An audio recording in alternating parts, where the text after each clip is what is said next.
buenas tardes, ¿cómo están? Esta una cápsula más de Hablando de Cosas de Mujeres y el tema de hoy es apasionadas por la Biblia. Y tenemos dos invitadas que muchas de ustedes conocen, pero que para nosotros es una gran bendición que hoy estén aquí. Si te puedes presentar, Nayeli. Claro que sí, mi nombre es Nayeli, soy encargada juntamente con Clau de lo que es Ministerio de Damas de la Congregación. Aparte estoy como encargada del Ministerio de Video y soy la asistente del pastor Daniel. Claudita. Sí, hola, buenas tardes. Soy Claudia Hernández y estoy a cargo del Ministerio de Damas, de aquí de la congregación. Gracias, Mari. Qué bueno que están con nosotros, pero fíjense, hoy vamos a hablar sobre cómo se apasiona uno de la Biblia y qué es lo que ha pasado a través del tiempo. Normalmente cuando hablamos de mujeres hablamos de la Biblia, de quiénes, de personajes de la Biblia, ¿verdad? De Esther, de Ruth, de personajes, pero la historia de las mujeres apasionadas por la palabra, por la Biblia, no queda ahí. Tenemos una parte muy importante en la historia que nos gustaría estar tocando, es en el siglo XV, cuando la mujer no significaba nada, realmente ella era preparada exclusivamente para poder atender al esposo, para poder casarse, atender al esposo o estar ayudando en alguna labor. Muchas de ellas no escribían, muchas de ellas no leían, y este siglo es bien importante porque viene Martín Lutero.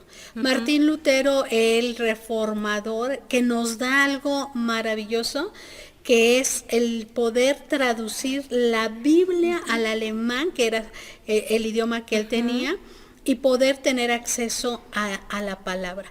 Y yo no sé si ustedes conozcan a alguien que haya llegado a hacer un cambio en la historia a través de esta pasión por la Biblia. Sí, de hecho a mí me encantó la historia de Catarina Bombora, que es la esposa de Martín Lutero.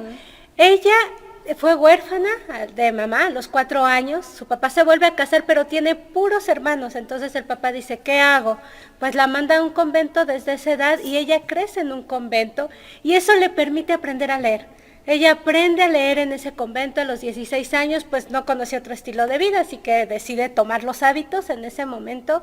Y a los 24 años, cuando está lo de la reforma del Martín Lutero y salen las tesis, ella empieza a leer de las tesis y se da cuenta o lee que la Biblia habla de que la salvación es por gracia, que no tienes que hacer obras ni pagar y que es por el amor de Cristo. Ella se apasiona por Cristo, se enamora de él y tiene un hambre de conocer más a través de la Biblia. Entonces empieza ella a buscar fragmentos de la Biblia, empieza a leer las tesis de Martín Lutero y curiosamente se le empiezan a agregar más mujeres, llegando a ser 11 mujeres ahí que empiezan a leer. Ahora, recordemos que en ese tiempo, cuando las descubren, está en riesgo su vida, porque ellas iban a hacer pues o las mataban o iban a la hoguera, y entonces ella pide ayuda a Martín Lutero.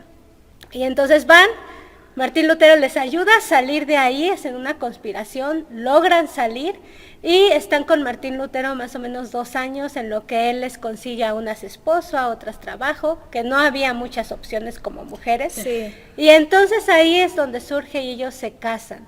Y dice Martín Lutero que no hay nada mejor para él que esa ayuda idónea que le estuvo impulsando a seguir buscando de la Biblia y a concluir lo que fue la reforma, porque fueron tiempos donde él era perseguido y donde él era pues buscado, ¿no? Y estaba en juicio, y en ese momento donde él ya quería desistir, ella ahí estaba impulsándolo porque ella veía, estaba apasionada y ella estaba creciendo en los estudios. De hecho dicen que él le llegaba a consultar algunas de las cosas que él había leído, la consideraba sabia y sabía que se apasionaba por la palabra de Dios. Entonces fue una mujer apasionada y pues pudiéramos decir que es la primera pastora después de muchos siglos que no. Wow, siglo XV, fíjense qué hermoso el que ella pudiera entender a través de la Biblia todo lo que era ser ayuda idónea.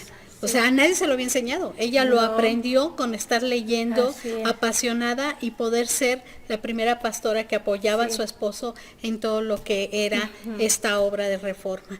¿Tú conoces a alguien más? Fíjate que sí, Mari. A diferencia de Catarina, la esposa de Lutero, hay una mujer que se levanta en la nobleza de Francia.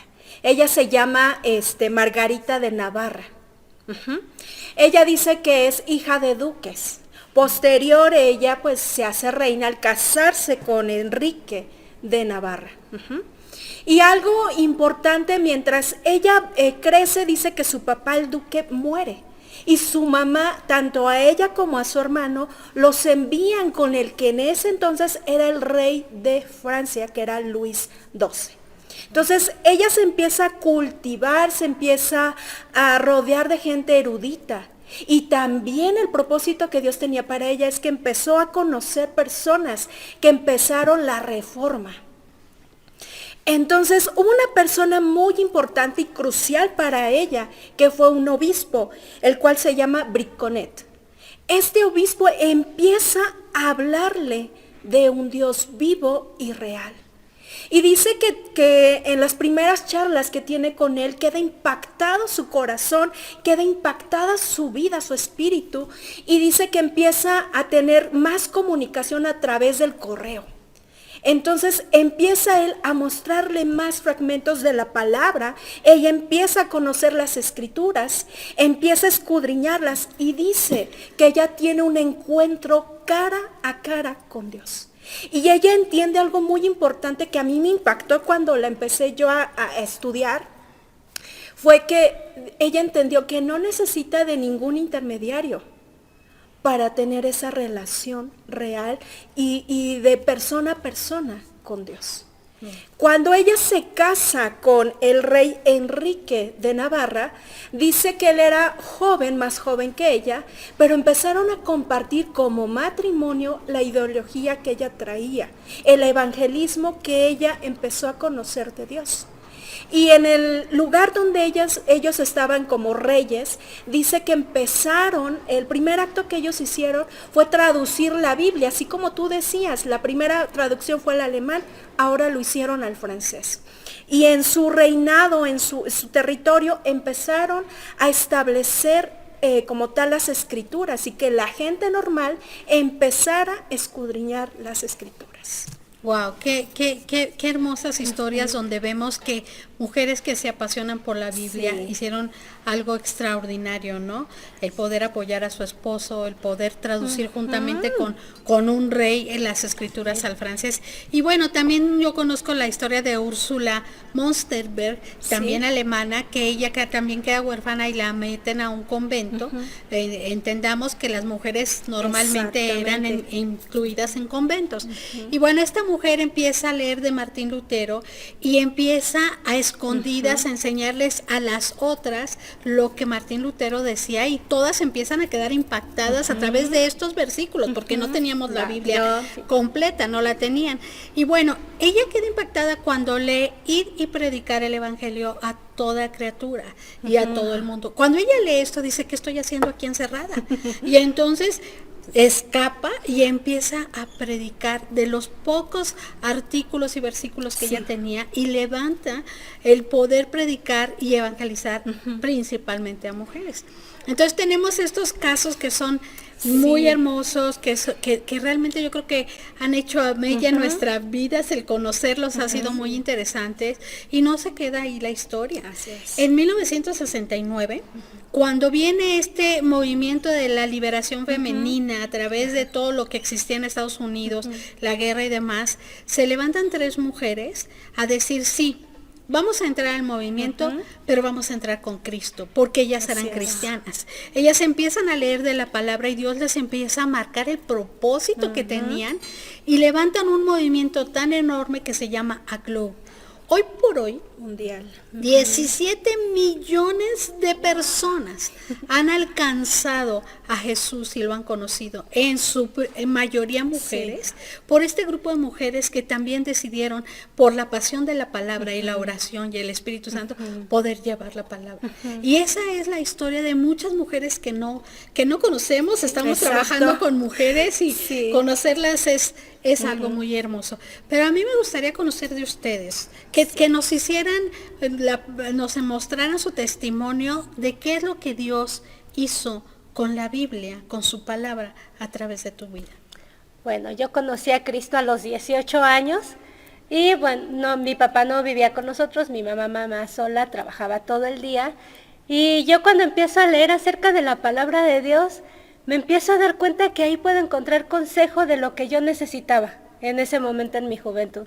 Entonces me empieza a dar curiosidad y empiezo a buscar, a ver, lo importante cuando era joven eran los amigos. Y empiezo a buscar ahí en la concordancia amigos, y venían ahí unos cuantos versículos, porque eran concordancias chiquitas de las que traía tu Biblia atrás, y encontraba, ay, sí habla de la amistad. Y luego veía otro del noviazgo, y sí hablaba algo del noviazgo. Y luego veía de qué hacer como soltera, y sí venía, y eso a mí me impactó, y para mí era como Dios dándome un consejo que yo necesitaba como un padre, para guiar mi vida y tomar decisiones en esa etapa de lo que yo tenía que hacer. Entonces para mí es como el consejo de Dios, consejo de mi padre hacia mi vida de qué hacer y cómo hacerlo. Quedaste apasionada de la Biblia, sí. Clau, qué hermoso. Tú, Naye. Bueno, pues en mi caso yo conocí del Señor a los 5 años, era yo muy pequeña. Y pues empezaba yo a conocer lo poquito que nos enseñaban en la escuela dominical, pero fue crucial en mi tiempo de adolescencia, cuando empiezo yo a agarrar las escrituras ya de manera personal y empiezo a leer. Y algo que me impactó mucho de la escritura fue que yo tenía un propósito. Para esa etapa de la adolescencia, pues no sabes si encajas aquí o encajas allá o dónde encajas, ¿no?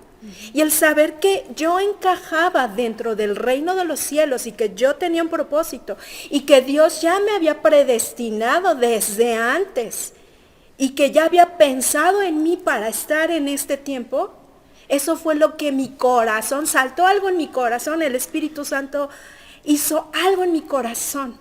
Y desde ahí empecé y hasta el día de hoy, pues estoy todavía aquí, Mari. Qué maravilloso. Yo creo que Dios es tan importante en nuestras vidas, como la Biblia, como la palabra de Dios, la oración ha cambiado totalmente nuestra existencia, nuestro modo de ver las cosas, ¿no? A mí me impactó mucho en mi vida, la vida de Ana, porque yo no podía tener hijos, y creo que muchos conocen la historia, pero cuando yo leo todo lo que vive Ana y cómo Dios le promete un hijo, y yo dije, de aquí soy, yo tomo esta palabra y Dios lo cumple en mi vida, y de verdad lo vi, lo palpé, lo sentí, ¿no? Y otra de las cosas que cambió totalmente mi vida cuando yo escucho, yo soy escudo alrededor de ti, y soy la victoria que levanta tu cabeza, me sentí protegida, me sentí, Él es el que me protege, Él es el que está conmigo, Él es el que me guarda, y hoy por hoy puedo ver cómo la palabra de Dios penetra en cada mujer, en cada familia, en cada uno de nuestros seres amados, y hace realmente rema. Rema es algo que se vive, que queda impactado. Entonces, el apasionarte por la Biblia, yo no sé si les ha pasado, ¿no? Que cuando estás triste o cansada o enojada y vas a la Biblia, te transformas. Dice, esto era el agua que yo necesitaba para calmarme, para cambiar, ¿no? Y vemos cómo la palabra restaura, cómo la palabra te hace crecer, te da fe. Entonces, realmente lo mejor que hay en nuestras vidas es poder tener el acceso, y lo tenemos gracias a estas mujeres, a Martín Lutero y a todas estas personas que han ayudado y han aportado al siglo de hoy toda esta historia y lo que han tenido que vivir, ¿no? Entonces tenemos que estar agradecidas con Dios primeramente y agradecidas con estas mujeres. Y yo te quiero invitar, ahí donde estás, tú eres parte de la historia. Apasionate de la palabra, no te quedes nada más con una reunión de domingo. Lee, escudriña. Lo mejor que hay en nuestras vidas es conocer el corazón de Dios. Y el corazón de Dios es todo en nuestras vidas. Entonces, hermosas, preciosas mujeres que nos ven, varones, familias enteras, los invitamos, apasionate de la palabra de Dios. La Biblia hoy tenemos de muchas formas, la NTV, y de muchas formas podemos leer en nuestro idioma. Realmente la historia ha valido la pena, y nosotros tenemos que seguir haciendo historia para el futuro y para nuestras nuevas generaciones. Dios les bendiga, me da mucho gusto que estuviéramos las tres juntas, y bueno, les amo a ustedes también, y nos vemos el martes. Dios les bendice. Bye.